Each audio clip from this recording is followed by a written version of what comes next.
Look, a story is basically movement. It's about movement and conflict.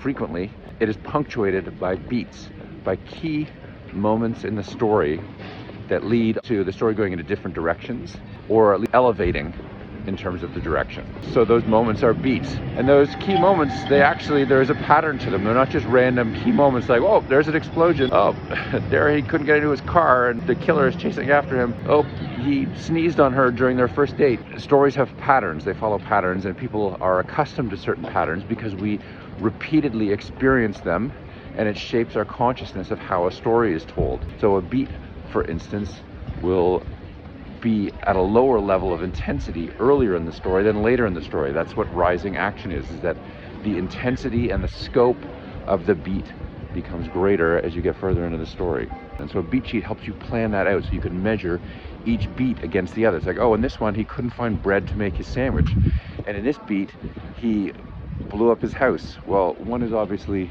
more intense and of a higher scope than the other one, and so you want it to come later on in the story, okay, in general. Now, there's another way to think about beats, and that is what the job is that they're doing in the story. A story progression generally goes in the following kind of manner. You're living your normal everyday life, you're doing your thing, for good or worse, and then something happens that changes your world. The story is about change, right? The ordinary world has changed, it's challenged by something pressuring in from the outside, and so that's going to come at the beginning because that's going to set up your story. And then what happens is they go into the story world, and now they've got to figure out how to deal with this new problem. And so for the first half of the second act, there's going to be a series of beats, of moments where they're learning how to handle the new situation that confronts them and what they're going to do to fix it.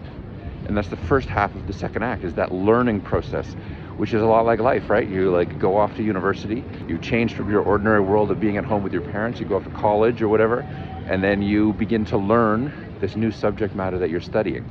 And then at the midpoint, halfway through the story, typically, is things change because you've already learned the technical skills that you need to begin to test them out in the world. And that's what the midpoint is now I'm going to test these skills I've learned in the first half out in the world. And so that midpoint, though, is a beat, right? You graduate from university. You go to rob the bank.